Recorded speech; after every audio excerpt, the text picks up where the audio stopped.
नमस्कार, stock market course for intermediates के 5th part में आपका स्वागत है। लास्ट पार्ट में हमने मिस्टर ओशॉग्नेसी के इन्वेस्टमेंट मेथड के बारे में बात की थी और इस पार्ट में हम बात करने वाले हैं successful value investor mister Mohnish Pabrai के इन्वेस्टमेंट स्ट्रेटेजी के बारे में। मिस्टर मोहनीश पाबराई की बात की जाए तो 1983 में अपना ग्रेजुएशन कंप्लीट करने के लिए वो यूएस चले गए। उसके बाद उन्होंने वहां पर एक आईटी कंपनी शुरू की जो उन्होंने साल 2000 में $20 मिलियन को बेच दी। एक बार वो ऐसे ही the making of an American capitalist ये मिस्टर वॉरेन बफेट की बायोग्राफी पढ़ रहे थे, जिसे पढ़ने के बाद वो मिस्टर बफेट से काफी इंप्रेस हुए।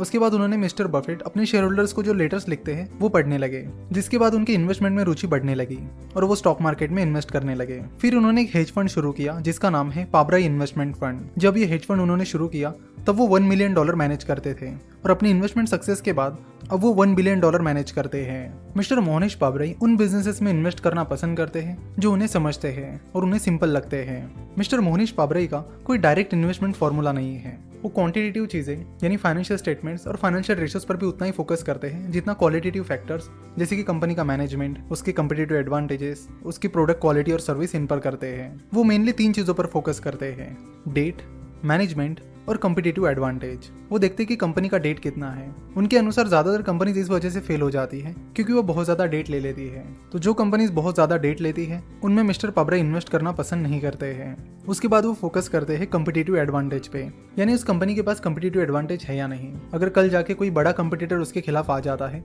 तो भी वो कंपनी सस्टेन कर पाएगी या नहीं।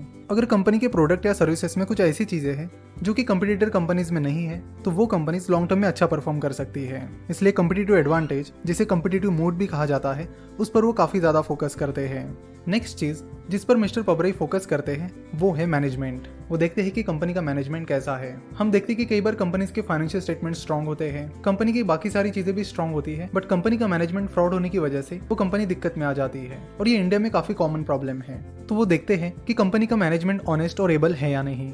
वैसे वो इन्वेस्ट करते वक्त एक चेकलिस्ट यूज करते हैं। उस चेकलिस्ट में कुछ सवाल होते हैं जो अपने आप से पूछते हैं और उसके बाद अपनी इन्वेस्टमेंट डिसीजन लेते हैं। चलो तो देखते हैं कि उस चेकलिस्ट में वो कौन से इंपॉर्टेंट क्वेश्चंस हैं जो मिस्टर मोहनीश पाबराई अपने आप से पूछते हैं और जिसके बेसिस पर अपनी इन्वेस्टमेंट डिसीजन लेते हैं। मिस्टर मोहनीश पाबराई का इन्वेस्टमेंट रिकॉर्ड काफी अच्छा है, इसलिए ये देखना भी बड़ा इंटरेस्टिंग है कि उनकी चेकलिस्ट में कौन कौन से क्वेश्चंस हैं। So let's see. तो उनका सबसे पहला क्राइटेरिया ये है कि वो कंपनी उनके सर्कल ऑफ कॉम्पिटेंस में आती है या नहीं। मिस्टर मोहनीश पाबराई कहते हैं कि जाने माने value investor mister Benjamin Graham ने कहे हुए 3 जो इंपॉर्टेंट शब्द है वो है circle of competence. Circle of competence का मतलब होता है कि उन बिजनेसेस में इन्वेस्ट करना जिन्हें आप अच्छे से समझते हो। कई बार होता है कि हम जिस सेक्टर में काम कर रहे होते हैं उसके बारे में हमें काफी अच्छी इन्फॉर्मेशन होती है, तो हमारा एक सर्कल ऑफ कॉम्पिटेंस बन जाता है। ऐसे हर किसी का अलग अलग सर्कल ऑफ कॉम्पिटेंस होता है। सर्कल ऑफ कॉम्पिटेंस के लिए आपको उस सेक्टर से रिलेटेड जानकारी होनी चाहिए या फिर जानकारी जुटानी चाहिए। दूसरा सवाल जो वो अपने आप से पूछते हैं वो ये है कि उस बिजनेस के पास स्ट्रॉन्ग कॉम्पिटिटिव एडवांटेज है या नहीं। उनका नेक्स्ट सवाल ये होता है कि क्या मुझे इस बिजनेस की इंट्रिंसिक वैल्यू अच्छे से पता है और इस बिजनेस की इंट्रिंसिक वैल्यू आने वाले टाइम में किस तरह बढ़ने वाली है। मिस्टर मोहनीश पाबराई कंपनी के इंट्रिंसिक वैल्यू डीसीएफ मेथड से निकालते हैं, यानी डिस्काउंटेड कैश फ्लो मेथड से निकालते हैं। डीसीएफ मेथड एक वैल्यू इन्वेस्टिंग का ही पार्ट होता है जिसे हम वैल्यू इन्वेस्टिंग के कोर्स में कवर कर चुके हैं। इंट्रिंसिक वैल्यू इन्वेस्टिंग का एक बहुत इंपॉर्टेंट पार्ट है और जैसे कि हमने देखा कि मिस्टर मोहनीश पाबराई एक वैल्यू इन्वेस्टर है तो इंट्रिंसिक वैल्यू पर वो ऑब्वियसली बहुत ज्यादा फोकस करते हैं। इंट्रिंसिक वैल्यू के बाद वो पूछते हैं कि क्या इस कंपनी की शेयर प्राइस इंट्रिंसिक वैल्यू से डिस्काउंट पर अवेलेबल है, यानी अगर इंट्रिंसिक वैल्यू 100 रुपए है तो क्या शेयर की प्राइस 100 रुपए से कम वैल्यू पर अवेलेबल है। इसे ही मार्जिन ऑफ सेफ्टी कहते हैं। तो मार्जिन ऑफ सेफ्टी पर भी वो काफी फोकस करते हैं। तो जब किसी कंपनी की शेयर प्राइस उसके इंट्रिंसिक वैल्यू से कम प्राइस पर यानी डिस्काउंट पर अवेलेबल होती है तब वो उस कंपनी को खरीदना पसंद करते हैं। उनका नेक्स्ट सवाल ये होता है कि क्या मैं अपनी नेटवर्क का ज्यादा से ज्यादा हिस्सा इस कंपनी में इन्वेस्ट कर सकता हूँ। इस क्वेश्चन से वो अपना कॉन्फिडेंस चेक करते हैं। अगर उन्हें लगता है कि हाँ ये एक ऐसी कंपनी है जिसमें मैं अपनी नेटवर्क का ज्यादा पार्ट भी इन्वेस्ट कर सकता हूँ तो फिर वो आगे बढ़ते हैं। अगर उन्हें ऐसा नहीं लगता तो वो वहीं पर अपना एनालिसिस रोक देते हैं।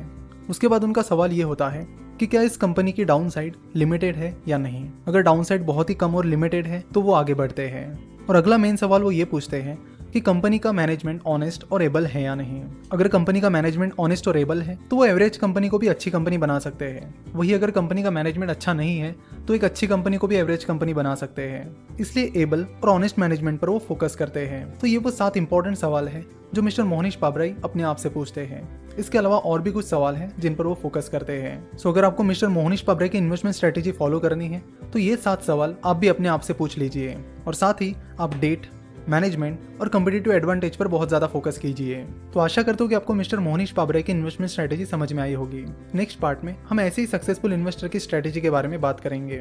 देखो, ये सक्सेसफुल इन्वेस्टर्स की जितनी भी स्ट्रेटेजीज है बहुत ज्यादा इंपॉर्टेंट है, इसलिए मेरी आपसे एक रिक्वेस्ट रहेगी कि आप एक नोटबुक करिए और उसमें सारी स्ट्रेटेजीज लिख कर रखिए, बिकॉज कुछ टाइम बाद ऑब्वियसली आप ये सारी चीजें भूल जाओगे। तो इनमें से जो भी नोट्स निकलती है वो आप अपने नोटबुक में रख लीजिए, ताकि टाइम टू टाइम आप उनका ओवरव्यू कर सके और उनके अनुसार अपनी इन्वेस्टमेंट स्ट्रेटेजी बना सके। तो ये लेक्चर देखने के लिए और हमसे जुड़े रहने के लिए आपका बहुत बहुत धन्यवाद।